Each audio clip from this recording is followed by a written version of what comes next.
There's a bill being discussed in Parliament right now that is going to change the lives of every single Canadian, and most people have never heard about it. It's called Bill C-22. The government says it's for fighting crime, but privacy experts say it's the foundation of a Canadian surveillance state. Here's what Bill C-22 actually does. It gives the government the power to force telecoms, internet providers, and basically any digital service operating in Canada to store your metadata for up to a year. This includes Bell, Rogers, TELUS, and whoever else the government decides to add to that list. Every call you make, every text you send, who you sent it to, when you sent it, how long you were talking for, and the exact location of your phone when you did all of this is stored, logged, and kept on file for up to a year. This isn't reserved for criminals or suspects only. This applies to every Canadian. Michael Geist, Canada's top internet law expert who specializes in privacy law, calls Bill C-22 the architecture of a national surveillance database. Here's the thing, this isn't the government's first attempt at this. Last year, they tried slipping these same powers into a different bill, Bill C-2, the Strong Borders Act.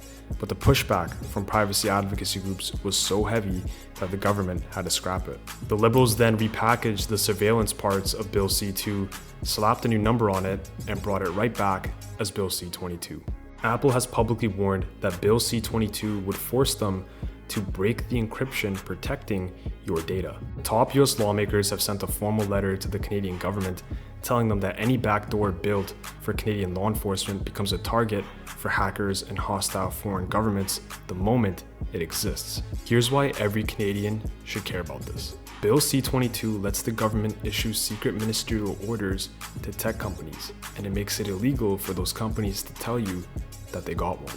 Watch Conservative MP Dane Lloyd walk through an example of this with a national security expert during a committee hearing on C-22. If a company says that remote microphones can't be turned on, and the government issues a ministerial order saying you need to build in the capability to turn on a remote microphone, the company in question could not change its advertising to say we will not remotely turn on your microphone without violating the very non-disclosure and secrecy clause.